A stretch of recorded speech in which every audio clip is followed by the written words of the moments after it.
our introduction today on our episode 1 of the CHAMAS. As we talk about the CHAMAS, we have talked about the benefits of chama, talked about the different types of chama which we have in this country. We talked about the chama foundation as one of the key important things which will make a chama to stand in times of turmoil, in times of storms. And then we have talked about the characteristics of a good chama member, and then we have finished by the rights of a chama member. Next, we'll be talking about responsible leadership as the number 2 very important key thing for chama to be able to stand.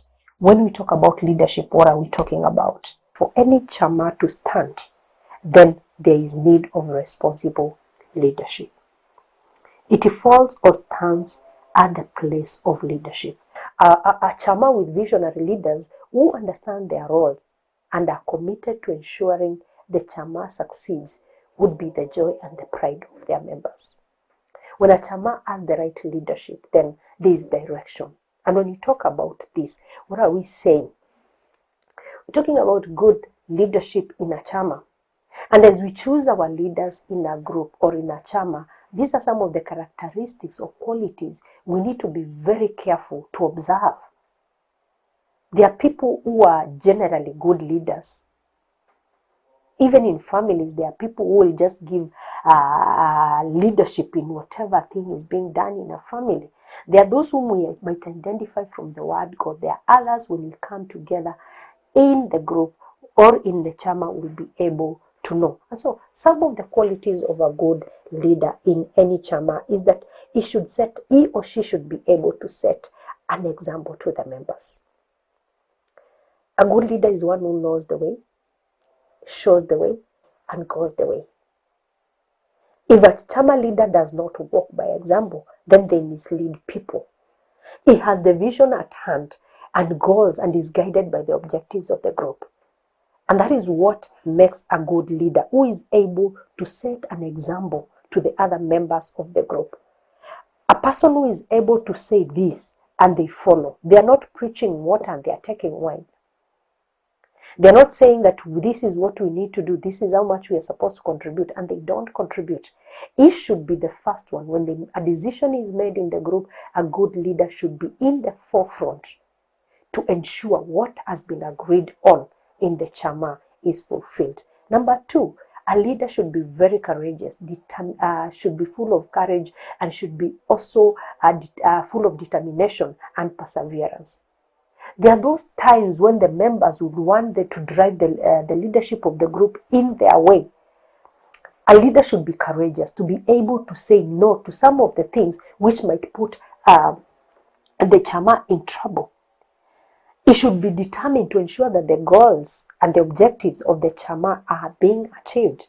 A leader should be able to persevere in case of turmoil, in case of issues coming. They're not people who will just throw in the towel because something hard has come, because there is a storm in the chama, and they give in and they get out of the leadership. They should be able. It should be somebody who has the courage, who has determination, and who is able to persevere the times and seasons which come on the way in the chama. A good leader is one who can guide and influence. Somebody who cannot influence in leadership is not worthy to be given leadership. Somebody who cannot influence a chama in a desired direction, then should not be given leadership. Somebody who get discouraged when things do not go their way, then that is the wrong person to have in leadership. A leader should be able to influence people in a certain direction, and more in the right direction, because he should have a sense of direction himself or herself. He should be able to convince the members about some of the things which are going to be done in the group. If you don't have convincing power, my friend, it is good to say, I am not able, and you give it up to other people. A good leader understands people's needs and aspirations. He identifies with them. A good leader should be able to look at the members and identify this person is good in this. In this direction, if it is an investment we are doing in land, we know is good in negotiation. And so in the committee which is going to negotiate about the deal, about the land, then we can put him there, because that is growth. That is how you get to grow people. Even at our places of work, we should be able to identify the right qualities in each individual of our staff and align them for the benefit of the organization. And this is for the benefit of the chama. A leader should be able to identify that this person, if I put them in this place, then there will be a benefit in the chama. A good leader is able to motivate, inspire, and persuade the people he is leading, is enthusiastic about the work they are doing. He should be able to motivate the people in the group. Sometimes it gets to a place whereby there's no money and the money needs to be contributed.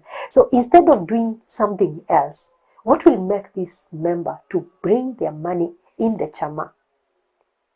A leader should be able to show that there is need, inspire this person, motivate them. Even sometimes when they are almost leaving the chama because of financial strains, because we are not blessed the same way. There are people at one time they would wish even to leave because they are put at a corner, they are at a corner. A leader should be able to encourage them, to persuade them, to keep on moving despite of everything. A good leader has the ability to bring back the chama in case it is getting in the wrong direction. As I've said, there are those stages in every chama which come along in growth, in getting to know one another. A good leader should be able to bring back life to that chama, still show them the objective, still show them why they are supposed to stick together, still show them even when they are not doing very well. A good leader should be able to encourage them to stay on course, to keep the focus, to keep on moving, not to lose hope, because there is a goal at the end of the day. And many a times when we set goals, we are not very careful to embrace the challenges which we go through on the way. A good leader should be able to encourage their members and uphold them. A good leader is also one who displays a character of honesty, integrity. He is sincere and humble. That's a good leader. He does not say one thing and do another thing. He does not push the members of the chama in a certain direction, and because there is a responsibility in it, maybe financially, skill-wise, or anyhow, he does not move. A good leader is a one who is honesty and has integrity and is able to sincerely lead people in the right direction. And then a good leader is one who is flexible and is able and willing to delegate authority.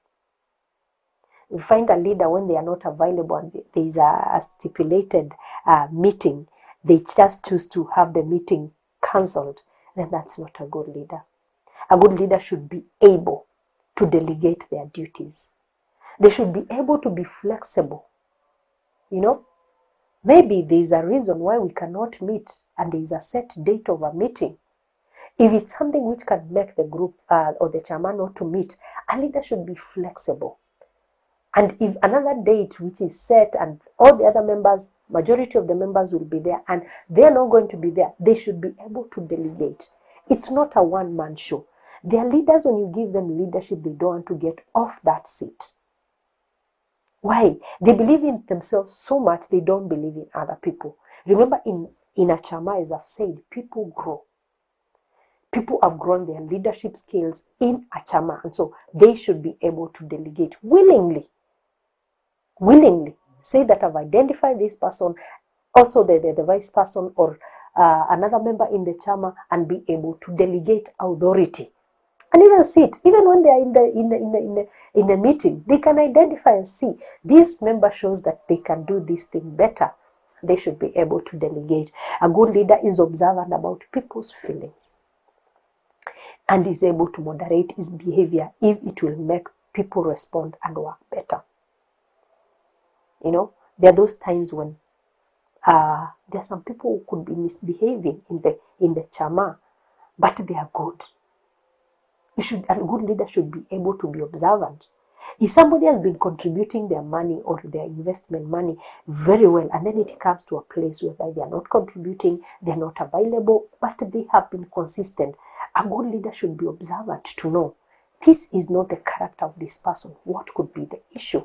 And then they are able to moderate their behavior and their reaction. Not everything which requires a leader's reaction. So a good leader also listens and facilitates the group to discuss and plan better. A good leader should be somebody who is able to facilitate and ensure that the discussion of the chama is going in the right direction. It stimulates the group or the members to come up with new ideas. There is room. It gives an opportunity for people to bring their ideas, because the essence of the chama is for a certain goal. And that goal can only be achieved when we share ideas. We identify the best ideas among the ideas we have, and then we work on it towards achieving that set goal. A poor leader, on the other side, is the opposite of what we've just said. Is a poor listener who tells members what to do. He does not listen to the members. He is unable to motivate the members of the chama. He is not visionary. He has no direction. He doesn't know what he is doing. There are people who get into leadership and they have no idea of what they are supposed to be doing. That is a chama which is doomed to fail. He is not sensitive to chama, to the chama and members' issues. Is not sensitive and is not interested to know why this member was being consistent in doing contribution, attending meetings, coming, and they are no longer there. Is not interested even when there is an issue which has befallen one of their members. He does not, or she does not care. That's a poor leader. Poor leaders hold sole decision making and power and does not delegate. If you find somebody who is not able to delegate their responsibilities, then that's somebody you should be able to be very careful to work with. When you talk about leadership in any chama, we say that they should be good leaders, and as we have shown about the characters of a good leader: setting examples, walking the talk, doing what is right, delegation, and that kind of a thing. Then we need to understand that even in chamas, as in other areas, for a chama to work well, then all of us might not be involved in the daily discussions, in the daily running of the chama. And that's where we have the need of committee members. When you talk about the committee members, that is purely the leadership. So in most of chamas in the country, we have the chairperson, we have the vice chair, we have the secretary, the vice chair, we have the treasurer, and most likely the patron or the trustee. I don't know why we don't have the treasurer, but vice treasurer, but I think it's because the issues of money, they are a bit tricky, and so we cannot have different people handling money. In most of the chamas, we have only one treasurer. And the role of the committee can be both collective or on individual level, whereby we say, as a committee, as the leadership of the chama, this is our collective responsibility. These are the things which are a must for us to steer the group or the chama into. And then there are those individual roles which are there for individual positions.